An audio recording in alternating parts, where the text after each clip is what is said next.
लिंग पुराण में 7 गलतियां बताई है कंगाल होने की।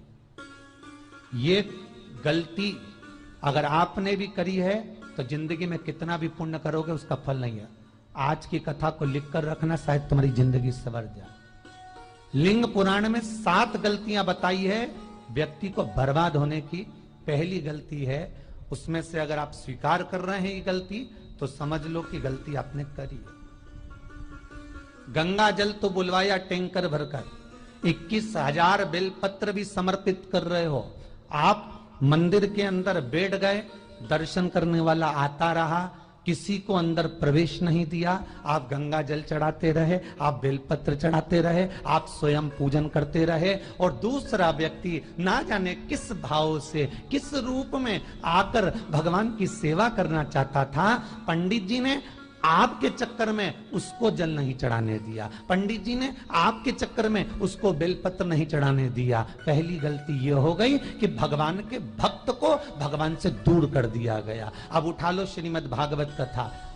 2 देवताओं ने गलती करी थी। एक ब्रह्मा जी ने गलती करी थी कि गाय बछड़ों का हरण कर लिया था। 1 वर्ष होने में 1 दिन था तब ब्रह्मा जी ने गाय बछड़े वापस दिए थे। दूसरी गलती इंद्र ने करी थी, जल वृष्टि करी तब भगवान कृष्ण को गोवर्धन पर्वत उठाना पड़ा। दोनों देवताओं ने गलती करी, पर भगवान कृष्ण ने इंद्र को क्षमा कर दिया पर ब्रह्मा को क्षमा नहीं करा। क्यों नहीं करा? क्योंकि इंद्र को क्षमा इसलिए करा क्योंकि इंद्र ने जब जलवृष्टि करी तो सारे ब्रजवासियों को भगवान के चरणों में लाकर छोड़ दिया। सारे ब्रजवासी गोवर्धन पर्वत के नीचे आकर बैठ गए, भगवान के चरणों में आ गए। और ब्रह्मा ने जो गलती करी वो ऐसी गलती करी कि भगवान से गाय और बछड़ों को दूर कर दिया। जो भगवान से भगत को दूर कर दे उसको शंकर कभी क्षमा नहीं कर सकता। इसलिए बर्बादी का पहला कारण आप भक्त और भगवान में दूरी बना दी। दूसरा कारण, भगवान की जब पूजन कर रहे हो, 21,000 बेलपत्र चढ़ा रहे हो, गंगा का जल चढ़ा रहे हो, चंदन चढ़ा रहे हो, अबीर चढ़ा रहे हो, गुलाल चढ़ा रहे हो, तो तुम्हारे भीतर ये अहंकार, जब तुम पूजन करके उठो तो उठते समय तुम्हारे भीतर अभिमान नहीं होना चाहिए कि मैंने जो अनुष्ठान करा उसके बराबर कोई नहीं कर सकता। तीसरा कारण कहा कि भगवान की सेवा तो आप कर रहे हो, भगवान की चाकरी में तो आप लगे हो, भगवान की आराधना भी कर रहे हो, दिया भी लगा रहे हो, धूप बत्ती भी लगा रहे हो, स्नान भी करा रहे हो, पंचामृत स्नान भी करा रहे हो, सारी पूजन अर्चना सब तुम कर रहे हो।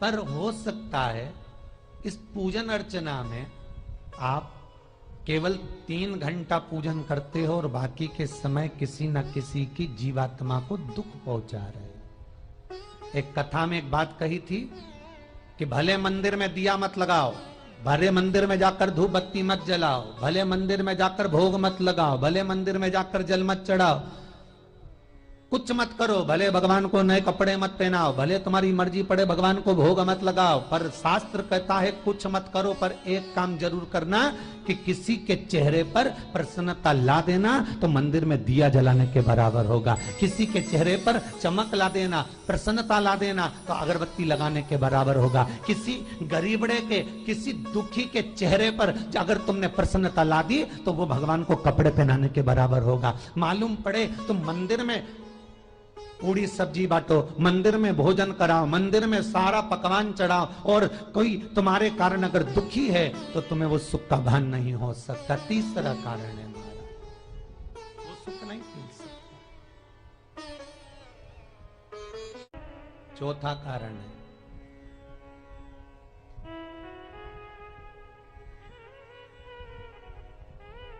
महाराज,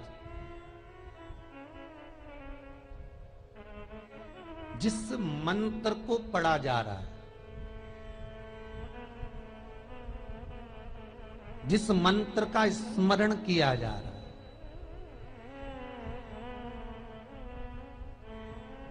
जिस भगवान की माला को हम जप रहे हैं, हम पाठ कर रहे हैं, उसमें त्रुटि उठा लीजिए दुर्गा सप्तशती। दुर्गा सप्तशती का हिंदी अनुवाद में एक थोड़ा सा दृष्टांत दिया है, आपको मालूम होगा।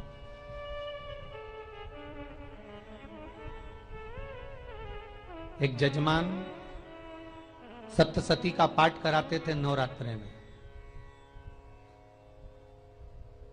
नवरात्रे पूरे होते थे और उनकी पत्नी मर जाती थी। सप्तशती के अंदर लिखा है, बहुत ध्यान से सुनिएगा।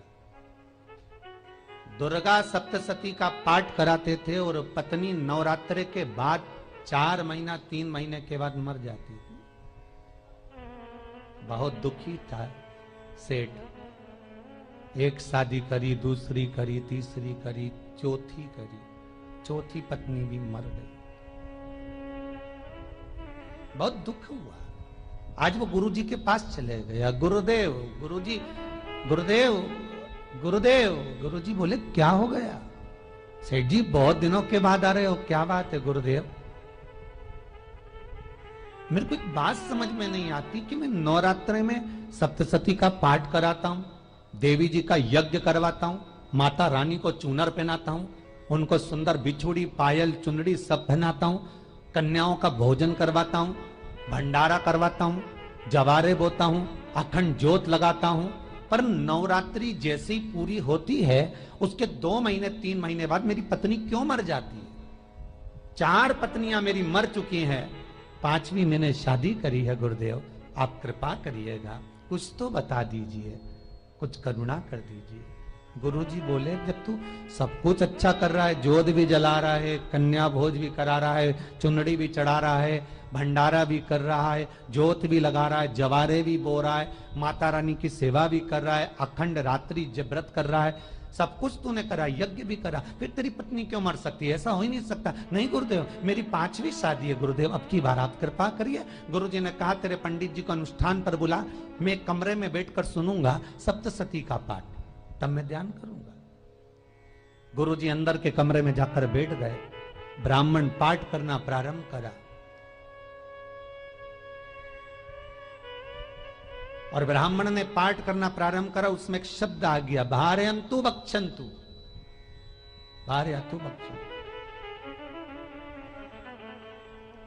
उसमें बोलना था भय, पीड़ा को, हे जगत जननी तू भक्षण कर जा, पर ब्राह्मण बोलता था भार्या तू भक्षन्तु, मेरी पत्नी को, मेरी भार्या को तू भक्षण कर दे।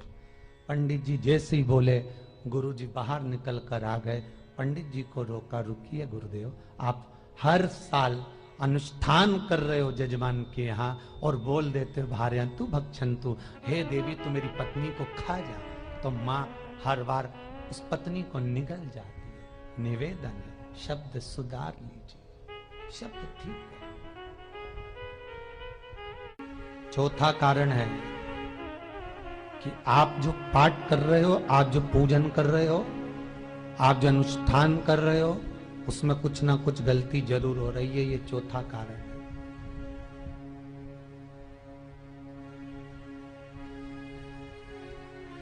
एक बार पूरे घर के लोगों को बिठाओ, अपने घर के लोगों को, मम्मी से पूछना, मम्मी तुम कौन कौन सा पाठ करती हो? एक बार मम्मी से पूछना। फिर एक बार पापा से पूछना, पापा आप कौन कौन सा पाठ करते हैं सुबह?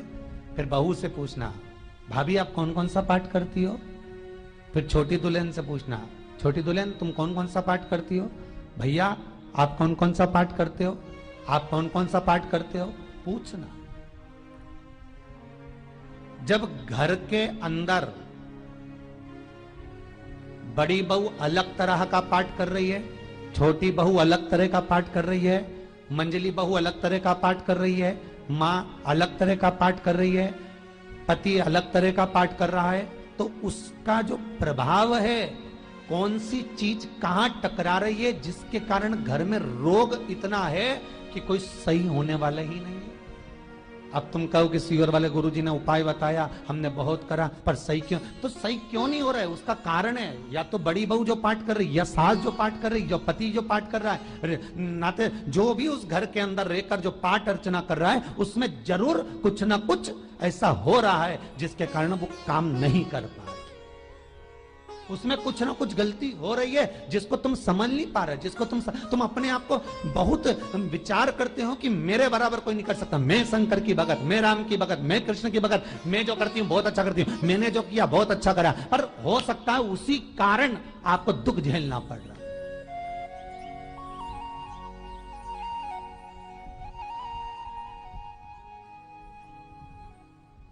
उसी के कारण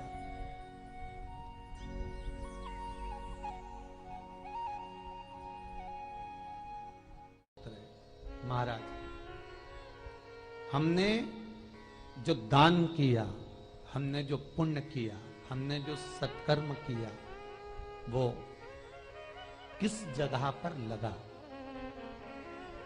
पांचवा सूत्र,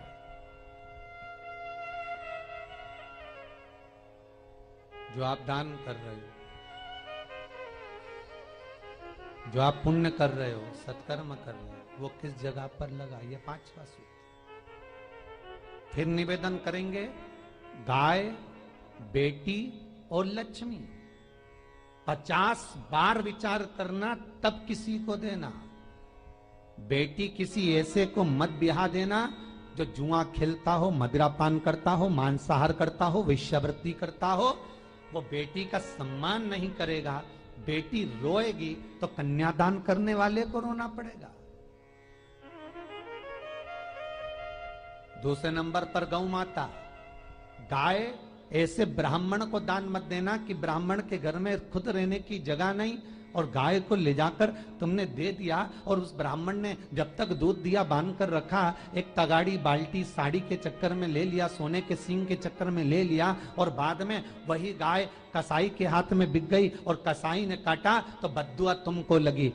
बेटी, गाय और लक्ष्मी, पैसा भी किसी ऐसे भिखारी के कटोरे में मत दान देना कि जिसने ले जाकर मदिरापान में लगा दिया, जुए में लगा दिया, वेश्यावृत्ति में लगा दिया। अगर जिस भिखारी के कटोरे में पैसा दिया उसने शाम को ले जाकर मदिरापान में, जुए में लगा दिया, तो लक्ष्मी रोती है कि तूने मुझे गलत जगह पर दिया है, इसलिए अब तुझे रोना पड़ेगा। तब व्यक्ति को रोना पड़ता है, फिर व्यक्ति रोता है। गाय, बेटी और लक्ष्मी 50 बार विचार करो, क्या सही जगह पर दे रहे हो?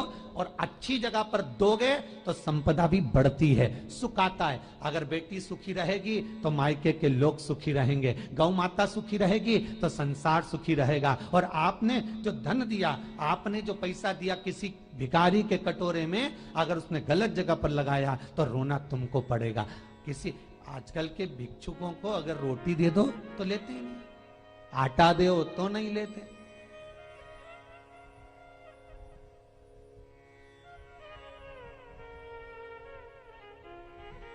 पहले के समय में जो भिक्षुक आते थे ना, तो रोटी बनी हुई मांगते थे।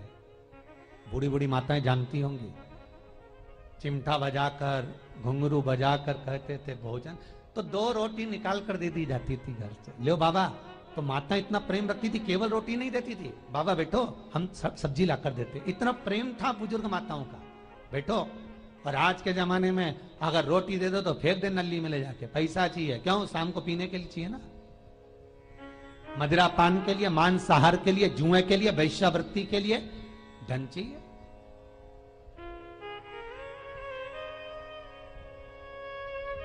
भोपाल के और इंदौर के, इंदौर का राजवाड़ा चौराया और भोपाल का लाल घाटी चौराया, इन दोनों चौराहे पर इतने से बच्चे लोग भीख मांगते हैं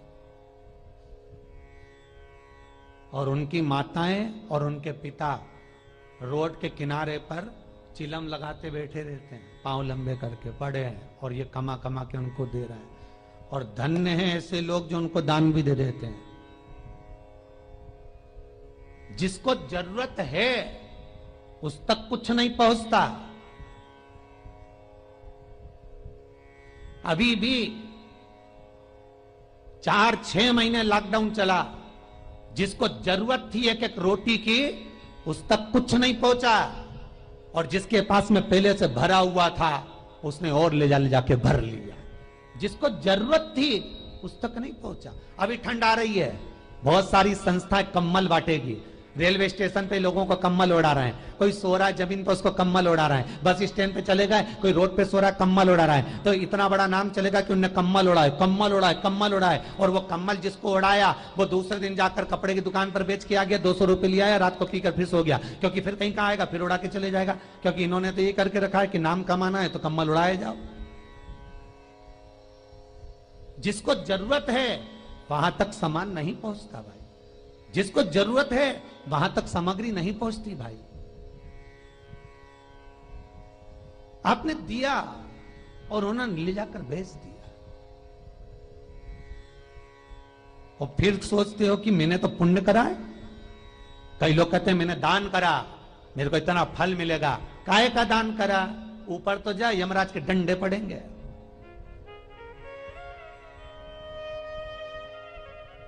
रेल में, ट्रेन में आप बैठ जाओ, रिजर्वेशन कोच में छोटे छोटे लड़के आते हैं, अपना कपड़ा उतारते हैं।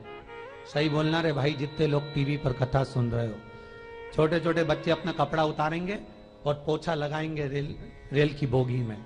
जब गवर्नमेंट ने स्वीपर रख रखे हैं तो तुम्हें अंदर आने का किसने कहा? कौन ने कहा कि तुम अपना कपड़ा उतार के पोछा लगाओ? और वो अपने शरीर का कपड़ा उतार कर पोछा लगाता है, आपके आगे हाथ फैलाता है, आप एक एक 2-2 रुपए दे देते हो। वो अगले स्टेशन पर उतरता है, कोई सूंघने की सामग्री लेता है, सूंघ सूंघ के वो बर्बाद हो जाता है और कहीं कूद कर मर जाता है। उसके मरने में 1 रुपया तुम्हारा भी लगा है, इसलिए नरक तुमको भी भोगना पड़ेगा, क्योंकि उसके मरने में तुमने हेल्प करी है।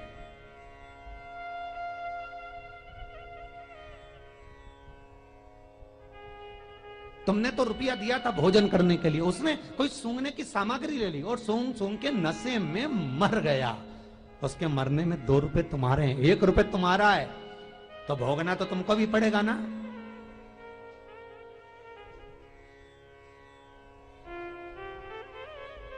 कई अच्छी जगह लगाओ, सत्कर्म की ओर लगाओ, तो सुख का आनंद कुछ और ही होगा, सुख का आनंद कुछ और ही प्राप्त होगा। हमारा धर्म, हमारा पुण्य, हमारा सत्कर्म। 5वां कारण अपनी पुस्तिका में लिखकर रखना, तुम्हारे दुख का 5वां कारण क्या है। क्यों तुम करोड़पति से रोड़पति बन गए?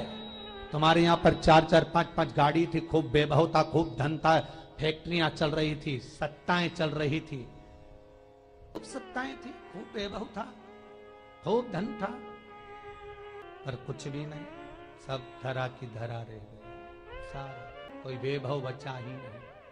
बड़े भावपूर्ण भगत वो कहे, गुरुजी हम बड़े दुखी हैं, बड़े कष्ट में। हमने कहा कष्ट का कारण कुछ ना कुछ जरूर होगा, दुख का कारण जरूर कुछ ना कुछ होता है। कहने लगे गुरुजी हमारी तो जीनिंग चलती थी, खूब फैक्ट्रियां चलती थी, इतना जीनिंग फैक्ट्रियां थी, इतना चलता था,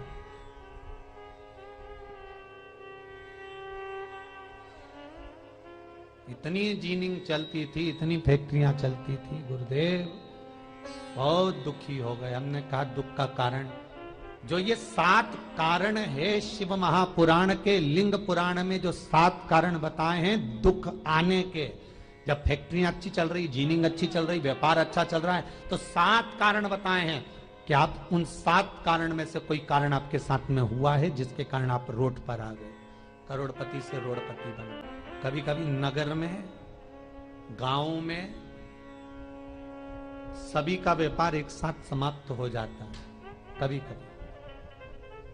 कभी गांव में, नगर में सबका व्यापार एक साथ समाप्त हो जाता है, सबका व्यापार एक साथ ही खल्लास हो जाता है, समाप्त, सभी कर्जे में हो जाते हैं। तो समझ लेना कि उस गांव के खेड़े का देव महादेव, उस गांव का खेड़ापति भगवान शंकर, उस गांव का शिव जरूर रुष्ट हुआ है, जरूर रुष्ट।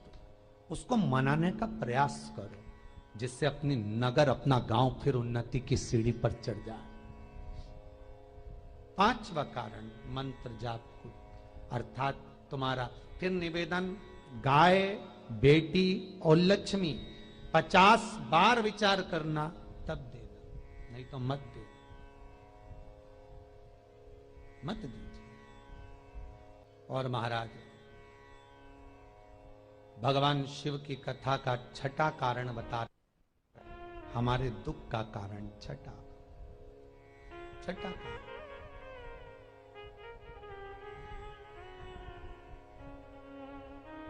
आदर सम्मान में कमी। घर के जो बड़े हैं, घर के जो बुजुर्ग हैं, घर के जो आदरणीय हैं, उनका सम्मान नहीं कर पाए। सुंदर कहा, जिस घर में माँ बाप की इज्जत नहीं होती, उस घर में देखना कभी बरकत नहीं होती। छठा कारण है सम्मान, सत्कार, आदर ना हो। जब धन। सातवां कारण,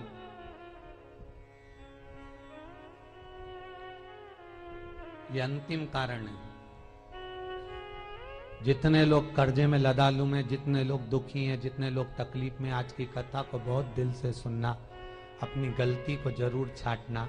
मुझे विश्वास है मेरा भोलेनाथ, आप अगर गलती को स्वीकार कर लोगे तो शंकर वापिस आपको करोड़पति बना देगा, लखपति बना देगा। शंकर आपके भंडार फिर भर देगा। 7 कारण में से अपनी गलती को जरूर छांटना। साहब की आपने गलती कौन सी करी, और अपनी गलती को छाट ले, यही सबसे बड़ी बात है ना। लोग सुनने के बाद भी नहीं छाटेंगे। नहीं, मैंने तो कुछ करा ही नहीं, मैं तो कुछ कर ही नहीं, बस मैं ही तो है। हरी जगदम्बा, वो मैं ही फंसा है बीच में।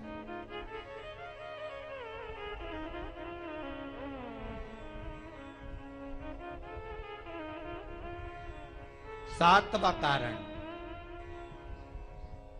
महाराज, किसी का बेकार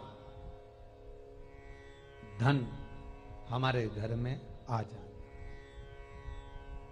एक कथा बहुत सुंदर है। एक गांव में एक व्यक्ति रहता था, खूब अच्छी कमाई करता था। पत्नी ने कहा, तुम्हारे पास कमाई अच्छी हो रही है तो ये पैसा तो कोई चुरा के ले गया तो पति बोला, क्या करना चाहिए? तो एक काम करता हूं, बाजार से कोड़ियां खरीद लेता हूं। कोड़ियां जानते हो, वो ऐसे बच्चे लोग खेलते हैं, कोड़ी खरीद लाता हूं। अब गांव का व्यक्ति रोज कोड़ियां खरीद के लाए। उनके यहाँ बोरे पे बोरे भरा गए, बारदान पर बारदान भरा गए, पूरा कमरा कोड़ियों से भरा गया। एक दिन राजा बीमार पड़ गया। राजा बीमार पड़ा तो राजा को वेदों ने, डॉक्टरों ने कह दिया, इसका एक ही इलाज है, कोड़ियां लाई जाए, कोड़ियों को जलाकर राख बनाई जाए, वो राख राजा के शरीर पर मली जाए। राजा के शरीर पर जब राख को मलेंगे तो राजा ठीक हो जाएगा। राजा ने अपने दूतों से कहा, जाओ नगर में कोड़ियां देखो। राजभवन में देखा तो कोड़ी नहीं थी, बाजार में देखा तो कोड़ी नहीं थी, सारा मार्केट घूम लिया, चारों तरफ के राज्य देख लिया, कोड़ी नहीं मिली। राजा ने दूतों से पूछा, बात क्या है? दूतों ने बाजार वालों से पूछा, भैया कोड़ियां क्यों नहीं है? तो बाजार के व्यापारी बोले, महाराज सुबेरे सुबेरे एक गांव का व्यक्ति आता है, सारी कोड़ियां खरीद कर ले जाता। सारी कोड़ियां? हाँ। उसका पता दो। दुकान वालों ने पता दिया, वो वहां पहुंच गया, उसको डराया। राजा के दूतों ने, तेरे पास कोड़ियां हैं? हाँ, पर मैंने अपने पैसे से खरीदी है, फ्री की नहीं है, खूब खर्चा कर कर मैंने कोड़ियां जोड़ी हैं। राजा बीमार पड़ा है, कोड़ियां ला के दे। उसने मना करा, दूतों ने डराया, ठीक है लो। उन्होंने बारदान खोल लिया, झोला खोल लिया, बैग खोल लिया। राजा के दूतों ने बैग खोला। वो गांव का व्यक्ति एक थाली में कोड़ियां लाता, उस पर हाथ फेरता और झोले में डालता जाता, फिर भर कर लाता, फिर हाथ फेरता, फिर झोले में डालता। राजा के दूतों ने कहा, एक बार में पूरा बारदान उठाकर क्यों नहीं दे देता? ये बार बार हाथ क्यों फेर रहा है? वो गांव का व्यक्ति बोला, महाराज मैं कोड़ियों को थाली में भरकर हाथ इसलिए फेर रहा हूं, इन कोड़ियों में से मैं वो एक कोड़ी ढूंढ रहा हूं कि ऐसी कौन सी कोड़ी मेरी इन कोड़ियों में आकर मिल गई जो मेरी इतनी सारी कोड़ियों को लेकर जा रही है। बस वो चरित्र याद करना कि एक कोड़ी हमारे घर में कोई ऐसी आ जाती है जो सारी रखी हुई कोड़ी को लेकर चली जाती है। और जिंदगी में, घर में धर्म की, पुण्य की, सत्कर्म की एक कोड़ी ऐसी आ जाती है जो शिव महापुराण की कथा करवा देती है। वो कोड़ी को ढूंढना कि वो कोड़ी कौन सी है। जो अच्छा काम करवा रही है अच्छी कोड़ी आई होगी, सत्कर्म करवा रही है अच्छी कोड़ी आई होगी। और मालूम पड़े एक कोड़ी ऐसी आ गई जो डॉक्टरों में भरवा रही है, सारा की सारा धन मेडिकलों में लगवा रही है, पुलिस में लगवा रही है, कहीं गलत जगह पर लगवा रही है, कहीं एक्सीडेंट में लगवा रही है। जो कोड़ी गलत जगह पर धन को लेकर जा रही है, समझ लेना कि वो कोड़ी बेकार आ गई जो सारा का सारा बर्बाद करने में लगी हुई है। उस कोड़ी को पहचानो कि वो कोड़ी कौन सी है। सातवां कारण शिव महापुराण का, लिंग पुराण का लिख कर रखना कि एक कोड़ी ढूंढना कि वो कोड़ी कौन सी घर में आ गई जो हमें बर्बाद कर कर चली गई है। तो कोड़ी को ढूंढिए, वो रुपये को ढूंढिए, वो 1 रुपया कौन सा आ गया, वो धन कौन सा आ गया जो हमें बर्बाद कर गया, कैसा आया।